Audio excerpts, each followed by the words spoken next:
Make it plain. Make it plain. M.I.P. With Masamela Matfumo. Mark Thompson. Make it plain. Get woke.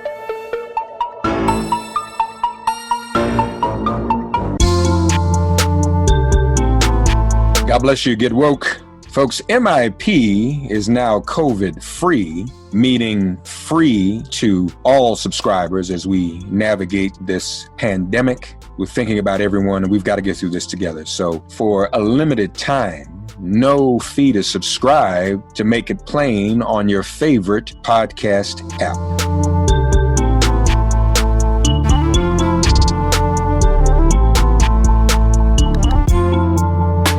Ladies and gentlemen, we always do well to check in with our friends at Guns Down America. As always, in the person of the great Igor Volsky. And we were just chatting offline. Igor's in Washington, D.C. He's wearing his D.C. t-shirt today. Last week we got a step closer to DC statehood, to becoming the 51st state. So we're thankful for that. And what a difference that would make in terms of our struggle to end gun violence. But we'll get into all of that. Igor, welcome back to Make It Plain, buddy. How are you? I am good, Mark. Thanks so much for having me. It's a pleasure to have you as always. There was a shooting. Do we have any more details about the shooting in Louisville? I think it was in and around a Breonna Taylor rally. Yeah, I was just reading about it before we started our conversation, Mark, and it looks like it's somebody who has been down at the protests before, who's exhibited erratic behavior, who tried to get into fights with fellow protesters, who took things that didn't belong to him.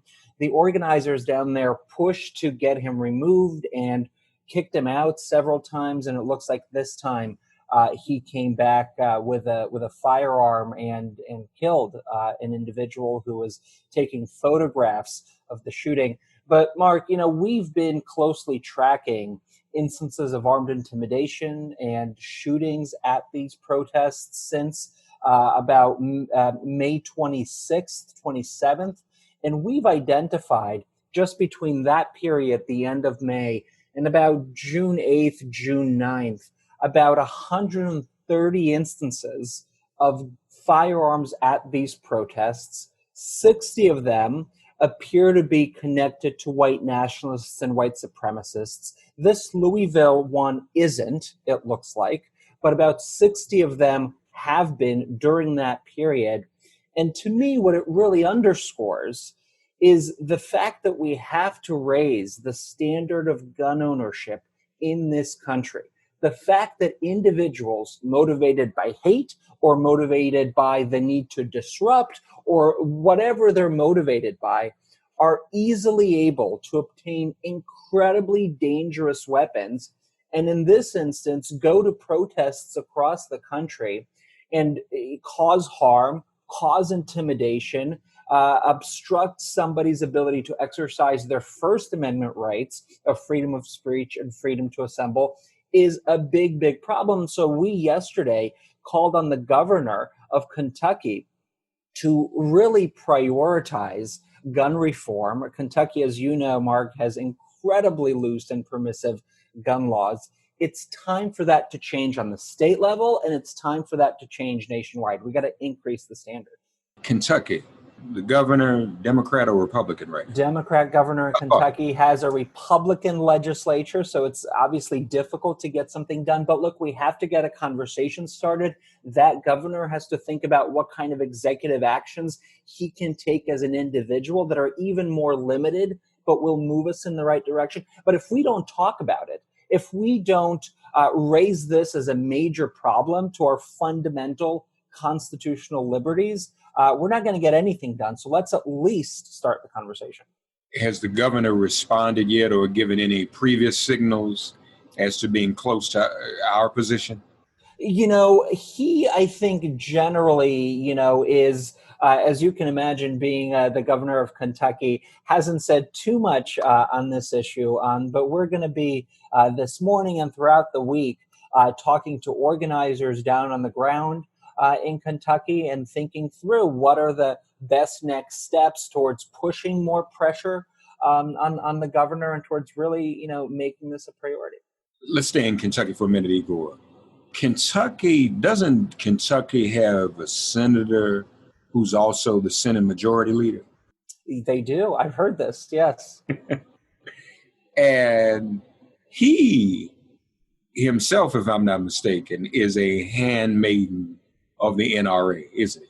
Yes, and he has received, I believe, right below John McCain, the late John McCain, who received millions of dollars from the NRA, mostly because he ran for president twice, and so that those lifetime numbers really grow, as you can imagine. I think right behind him is probably Mitch McConnell, who too has received millions of dollars from the National Rifle Association, and who has done his best over the last several years to stand in the way of reform. You'll remember in February of last year, the House of Representatives passed two pieces of legislation, one expanding background checks to more gun sales, the other one closing that Charleston loophole that allowed the individual in Charleston, South Carolina, we just celebrated the 5th anniversary, as you well know, to obtain the firearms he used to kill parishioners at the Emmanuel AME Church there. That there was legislation to close that. He has stood in the path of both of those bills, hasn't even brought them up to a vote. And as your listeners well know and viewers, he is up for re-election this year in a fairly tight race. And so there's an opportunity there for voters in Kentucky to prioritize gun reform by getting Mitch McConnell out of office. Which we should emphasize the important role voting plays in these issues, folks. Unfortunately, a lot of people think the only reason we vote is to elect or unelect a president.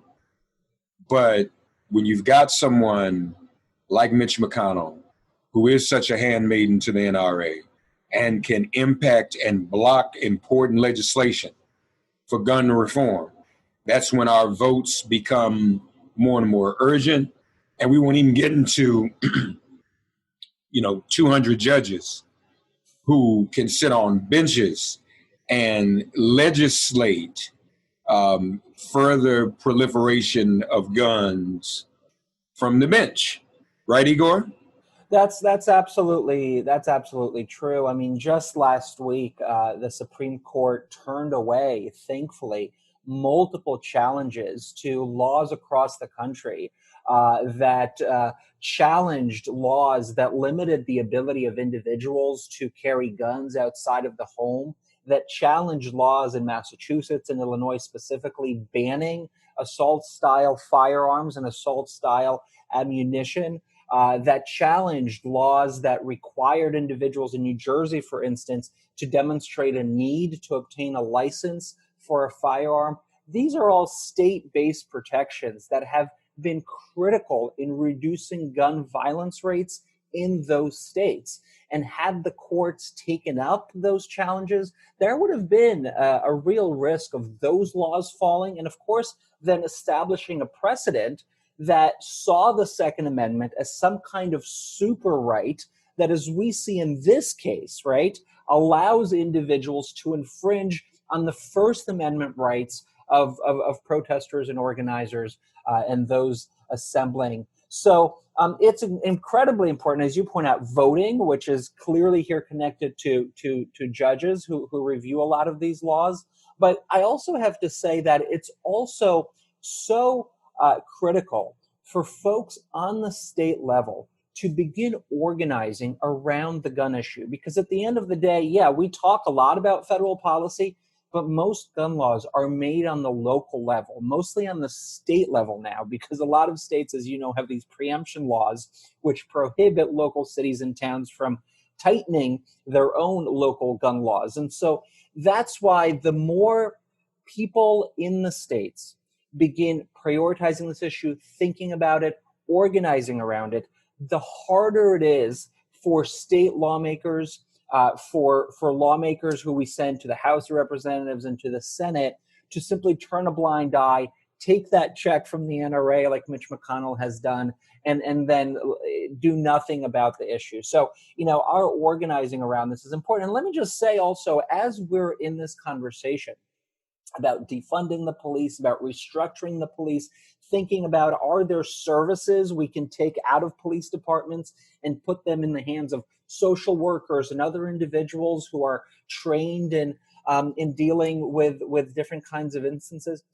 That conversation, Mark, is very difficult to have in a country that, as we've discussed, has more guns than people, right? Has 393 million firearms in civilian hands. So as we think about, as cities and towns are doing around the country, about how can we restructure the police so that it meets the needs of all of our communities, we also have to have very honest conversations at the same time about strengthening our gun laws. Because one of the reasons, and there are many reasons, as we've also discussed in the past, that the rates of police killing civilians is so much higher in America than it is in other places in the world, is because Americans have the highest civilian gun ownership rates in the world.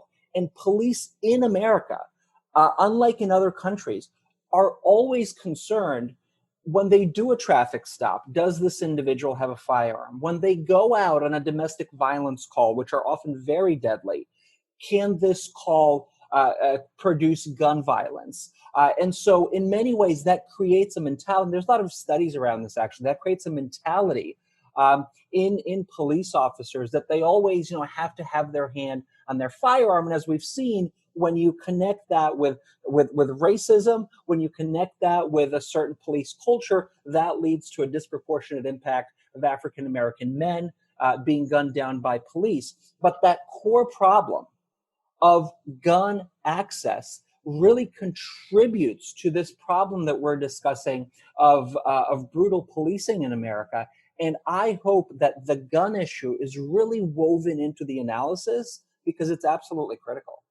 Yeah, no, I agree with you. I'd be curious, though, as to,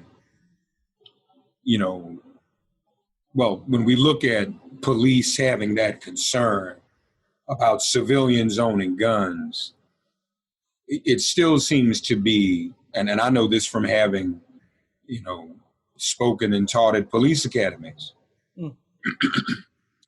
they tend to convince themselves in police culture that it is primarily and exclusively African Americans with all these guns for the purpose of killing the police. Like, we wake up in the morning and black folk just say, we're going to go kill cops today. I bet if we looked at numbers, there are probably more cops killed by white gun owners than African Americans. I was on a panel in Texas a few years ago with several chiefs of police, not sheriffs. And I learned something then, because sheriffs are usually elected officials. They're in favor of gun proliferation, Igor. But this was on the eve of Texas becoming an open carry state. And these police chiefs did not want that at all. They weren't happy about that at all, for the reason you just said. They said, look, everybody's going to be walking around with a gun now. We don't know what's going on. Sheriffs would say, well, we want to get reelected, so this is what we want. So it doesn't create a safe environment. And then when we look at mass shootings, the argument that, well, everybody had a gun, a good guy with a gun can stop a bad guy with a gun.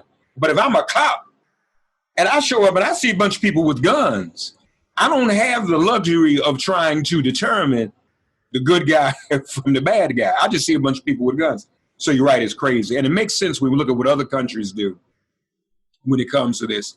And there isn't as much gun violence. But then, too, other countries are doing better with the pandemic than the United States is doing. So other countries are doing better all the way around on a lot of on a lot of these subjects. So you mentioned, though, that of some of the violent incidents in some of these protests, you all tracked some of them, and it's approximately 100 some odd. Yeah, about 130, yeah, over the course of June, basically, yeah.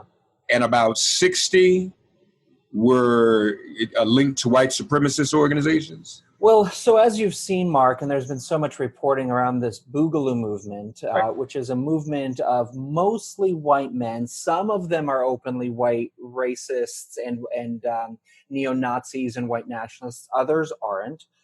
That organize around this notion of a second civil war coming, and that war being used to overthrow the government and maybe establish a white-only state for some of them, and for others just to live in some personal freedom utopia, I suppose. I'm not sure exactly what it is they're fighting for, but what they're now doing is arming themselves incredibly heavily, entire arsenals of assault weapons, of handguns. They're trading blueprints for 3D printed guns using Facebook. They're trading recipes for building explosives in order to cause damage.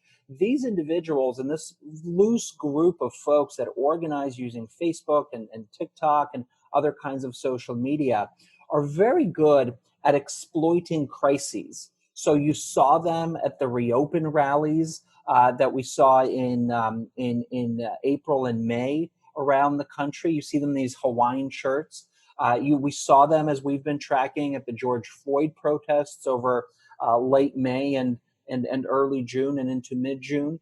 And so these folks are incredibly dangerous because they are incredibly armed. And part of their organizing principle is anti-government, anti-law enforcement. There was an individual, you saw this in Oakland, California on May 25th, who's actually an active duty Air Force police officer who killed a police officer, a law enforcement official, and is now, of course, standing trial for it. But that goes back to your original point, Mark, is that a lot of these folks who very actively organize around a violent anti-police agenda, right? It's one thing to make arguments that we should reduce the size of police as a peaceful demonstrator. It's another to stockpile firearms in order to go out and murder police, or what Boogaloo actually refer to as alphabet boys, which are folks from the different federal agencies, and go out and start shooting them. And those individuals are mostly white, overwhelmingly white. Right. It's also true that concentration of gun ownership is significantly higher among primarily white men. And it's also true, I'll say, that there's some research out there, particularly from Harvard, that finds two different things. One is, in states with higher rates of gun ownership, there are more instances of police officers dying in homicides than in states that have lower rates of gun ownership. And the opposite is true, that in states with higher rates of gun ownership, you as a civilian are more likely to be killed by police than you are in states with lower rates of gun ownership. So this question of how many guns are out there in the civilian population appears to be a factor in how police interact with you, and you apply the race a layer here, and that also changes, right? But the question of basic gun ownership, I think, is something we really have to tackle, because it's part of this problem. Yeah. Wow. So Boogaloo is prevalent in a lot of these situations. They exploit these situations because they use these situations to recruit. Because if you think about it, there is some overlap, right, between the Boogaloo folks of this extremist ideology of we're actually going to go out and kill government officials and law enforcement officials, and protesters who have a lot of very rightful anger and frustration with police and police culture and police systems and police policies. And it's in that kind of, where the two ovals intersect, that these Boogaloo folks are hoping to recruit more and more people to their cause. Would you say Boogaloo, and I know you all been looking at this very closely, are they getting stronger, Yes. Chase? Yes, there's some data out there indicating that they've seen incredible growth on mainstream platforms like Facebook and Instagram. In the beginning of this year, Mark, and really into last year, they were really limited to kind of the more extremist channels like 4chan and 8chan and all of this stuff that I'm assuming you and I are not on. But really, starting with, you'll remember on January 20th, that huge protest of armed intimidators in Richmond, Virginia, as the state was debating passing critical gun reform. Thousands of them descended in military gear and with weapons. That was a big organizing moment for them, and they began to spill out their organizing into the real world, showing up with firearms, and also their digital organizing migrated from these more extremist platforms into mainstream platforms like Facebook and Instagram. That's only grown with COVID. That's only grown with the George Floyd protests. Facebook and Instagram and Reddit and Twitter say that they are trying to limit it in all kinds of different ways. But I am telling you, they are not doing enough, because these individuals, as we speak right now, are using, for instance, the Facebook file feature where you can send files to each other, to send each other those 3D printed gun instructions, to send each other how to make a bomb instructions, to send each other leaflets about what happens when the civil war occurs and how they can spread propaganda across the country about it in order to win it. This is incredibly dangerous because these people are armed. And in the system of law that we have in this country, in most states in America, it's so easy to obtain the firearms that they're stockpiling. Igor, obviously, we're hearing all of the stories about advertisers withdrawing from Facebook because of some of the behavior you just described. But let me ask you this. Has Facebook also been complicit with the NRA and the movement for the proliferation of guns? I'm just curious in terms of platform being used for that generally as well. Well, let me say a couple of things. So it is undeniable, I believe, that Facebook has not done enough to limit hate on their platform. And I say this because in 2016, Facebook commissioned or conducted, I should say, an analysis of their extremist organizations and found that the recommended page feature of Facebook recruited a great number of people into these extremist organizations, and I forget the number now, but it's fairly significant. And did Facebook at that point in 2016, when it discovered that its platform was being used to recruit extremists, do anything substantial about it? No.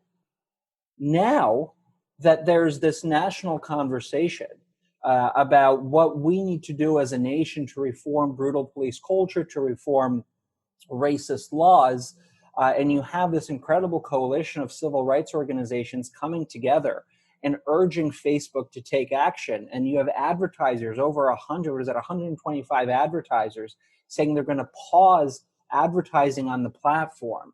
They've done stuff before, but really now they're trying to have an active conversation and brag about the things that they are doing, and they are doing some things. But I think the larger point is that A, it's not enough. B, it's not nearly as proactive as it needs to be. They like to use the claim that they're able to take down 90% of violent content before it's even flagged for them. That's fine.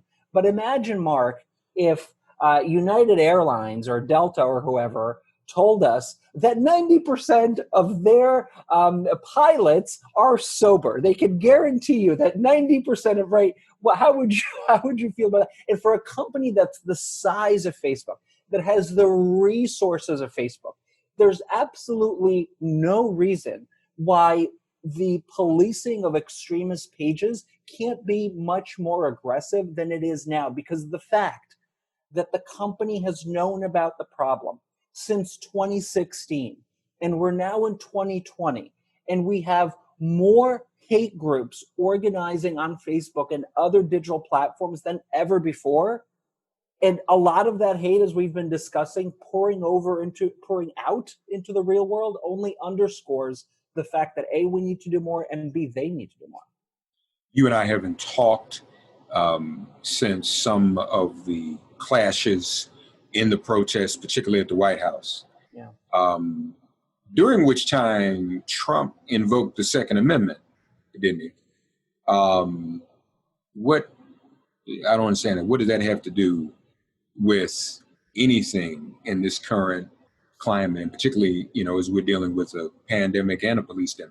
Well, Mark, as you all know, there is a long history in the conservative movement of creating this idea of insurrectionism within many of their most devoted adherents. And it's this idea that you need to arm yourself in order to protect yourself from your government. And it's something that political leaders on the right have really stoked because A, it brings their base closer to them.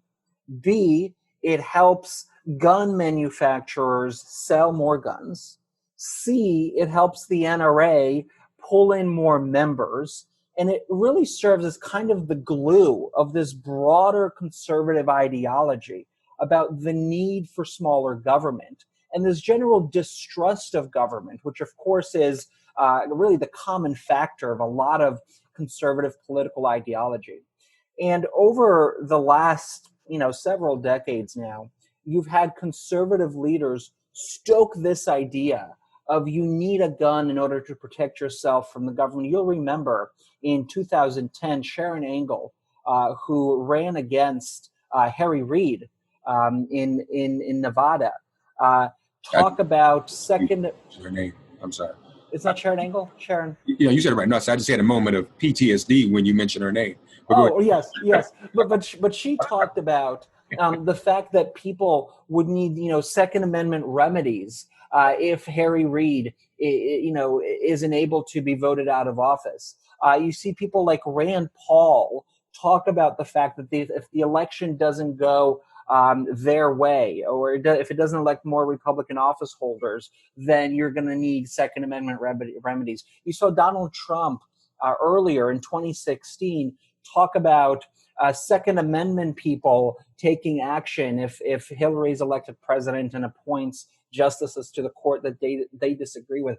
It's this idea of individuals who take up firearms as super citizens who are able and who have the right to use their guns in order to intimidate democratically elected lawmakers, democratic government. And it's incredibly dangerous, but it's a big through line in conservative thought. So Donald Trump, when he was talking about the Second Amendment, when he made those remarks, that was a real wink to a lot of these folks who are bringing arms to these weapons. Who are bringing arms to these protests to continue to do that. Yeah, and yeah, a little bit louder than a dog whistle for sure. A little bit louder, yeah. This is not immediately related, but I just want to ask you this because this is prevalent now. I mean, it's revelatory. Can you expect a president or commander-in-chief or the party he serves to really care about the way gun violence has cost so many of our lives when they're okay, Igor, with Russia putting bounties on American troops in Afghanistan? If that doesn't clear all of this up, what does? I know that's not immediately related to what you do, but if you cool with obviously guns killing American troops and it making money for or another country putting up money to do it, you probably don't care about guns killing civilians and gun violence in this country.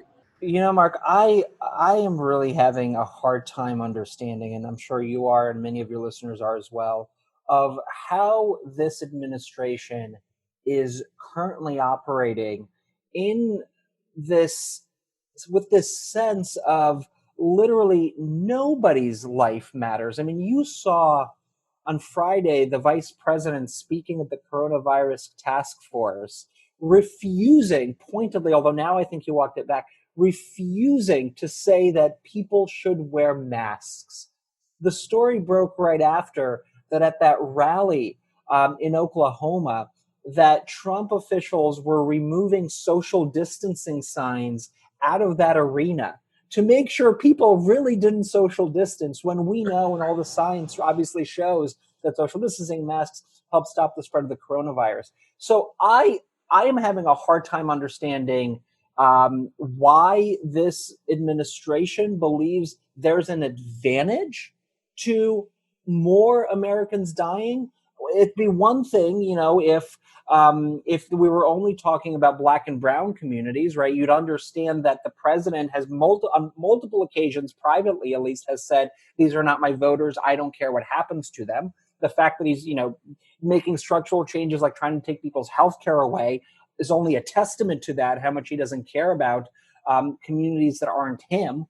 But he's also now in a place where he appears to not care about the people who vote for him. So this complete disregard for human life, just in general, it confounds me. It really does. Yeah, it's absolutely sickening and frightening. You all too at Guns Down America, folks, doing great work. Well, first let me start here. Last time we talked, we were trying to get Subway to prevent or denounce open carry in its restaurants. Any update on that? Yeah, so we're still working on that, Mark. We're working on reaching out to individuals who've lost family members at Subway shootings. As we've discussed, there are so many shootings at Subways all across the country. We're working locally with that particular franchise owner in Raleigh, North Carolina, whose store was the site of that armed protest, which, by the way, were the Boogaloo people as well. So that's really an ongoing effort. And of course, part of our larger effort to make the case to businesses all across the country that they pay the price for this nation's lax gun laws, and that it's in their business interest to begin pushing for tighter restrictions and to really join the American people writ large in helping us build safer communities with fewer guns. You all also have been looking at companies overall, haven't you? In terms of whether they're taking behaving with corporate lip service or actually taking corporate action when it comes to issues of systemic racism and discrimination. So as you all see, Guns Down America is walking, chewing gum at the same time. Talk to us about that effort and what you've been doing with that. Mark, one of the things we need to talk more about in the gun violence prevention movement is the amazing work that's being done all around the country by community-based organizations that work to reduce violence in their communities, working with violence interrupters, who are folks who know communities well, and work with folks who are likely to perpetuate violence or to be victims of violence, in order to change certain behaviors so that folks put the guns down and talk about any problems they might have and resolve them in different ways, different nonviolent ways. Those kinds of community initiatives have been incredibly successful in reducing everyday gun violence in places like Boston in the 90s, and places like Milwaukee, and places like Baltimore to some degree.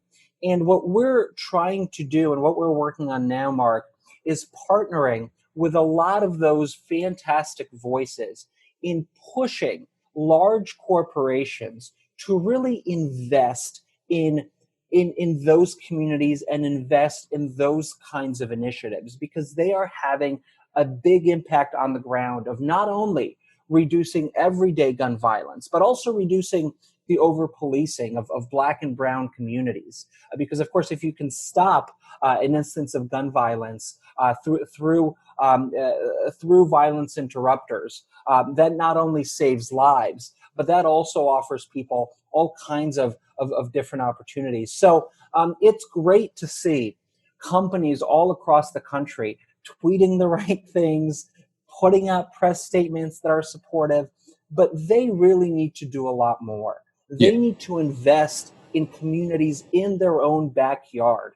They need to ensure that the cultures at their companies are equal and just and welcoming. They need to make sure that there are pathways of advancement to the C-suite of these major corporations. They need to make sure that there are employment opportunities for returning citizens in this country. These are all critical steps they need to be taking if they're serious about racial justice, if they're serious about reducing gun violence.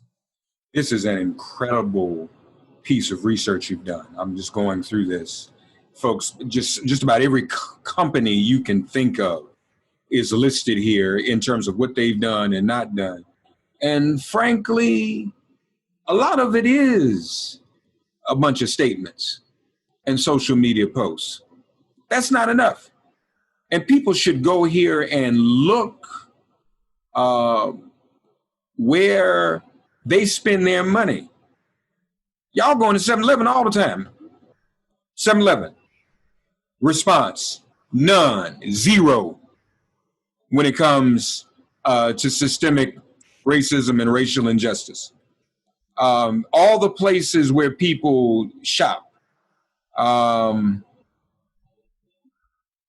CVS Health. In a statement on Instagram, CVS outlined the ways they would work to ensure Black and brown colleagues have fair access to opportunities for advancement and development, including at senior level positions. They also named the recent victims of racial injustice. Costco, nothing. Best Buy, a statement from the CEO. I mean, these are places where we spend our money. Nike released an ad. Target, here's another one. Everybody goes to Target. Target shows support through social media and a letter from the CDO. Provided resources to help families in Minnesota and support employees and shut down stores with 14 days pay. Pledge partnership with community members to address structural racism. And look, these are my, I don't want to dismiss these statements. These statements move us in the right direction, right? It's so important, in my view, to have corporate voices join the movement of so many Americans all across the country demanding social, racial justice. They are able to reach audiences that you and I can't. They're able to provide political cover for politicians. That's all. It's all important. But what we're arguing is that it needs to be statement and action, right? This and action. And that action can't just be giving money to national organizations. And look, I love working with our friends at the Urban League and the NAACP and the National Black Lives Matter organizations. They're doing incredible work at this moment and have been for years to get us to a place where we're able to have the kind of conversations we're now having. But what that also needs to include is support for local infrastructure, for local communities that are dealing with gun violence, that are dealing with the structural inequalities and what comes out of that every single day. They're doing the hard work on the ground to reduce gun violence in these communities. They're on the front lines, right. And they also need support, particularly for, a company, for instance, like McDonald's, that's headquartered in Chicago, a place that I think just this weekend I saw had 56 people die from guns. That's a place where McDonald's can really invest in its economy, in neighborhoods that have been forgotten and are underinvested, can create employment opportunities for folks in those communities, can help directly fund those local programs over the long term, not over 2 or 3 years, but over 10, 15, 20 years. They have a responsibility to their employees and to their customers, to the communities that they serve. And we're going to be pushing them with our local partners over the next coming weeks and months to continue to do more and to realize that investment in these communities has to be ongoing and has to be an absolutely key political and corporate priority. In fairness, two companies I mentioned, Nike did pledge $40 million commitment over the next 4 years to support the Black community. Unclear where these investments will be directed. Target, a $10 million investment from Target and the Target Foundation to support longstanding partners such as the National Urban League and the African American Leadership Forum. We'll also add new partners in the Minneapolis-St. Paul area and across the country. And so hopefully that is inclusive of some of those organizations on the ground that you just named. This is an incredible Google spreadsheet. And we're trying to update it every week, Mark. Man, I don't know anybody who's doing this. So, Guns Down America is your one-stop shop for all of this. I want to invite you all. I want to give you, of course, always we invite you to go to gunsdownamerica.org. But can they find the spreadsheet there? It's right on our homepage. Yep. There it is. Yes. Demand corporate action on Black Lives Matter. That's there. And you can see the tracking document by just clicking on that, gunsdownamerica.org. Incredible work. Obviously, a lot more work that needs to be done. We cannot relax, even though we're stuck at home. And look, Igor's a bad man. He's confined, and he's doing all of this while he's confined, y'all. Some of y'all ain't doing nothing, and y'all have violated the quarantine all out in the street and everything. But Igor, from his own home, is a threat to the status quo, and so we appreciate that.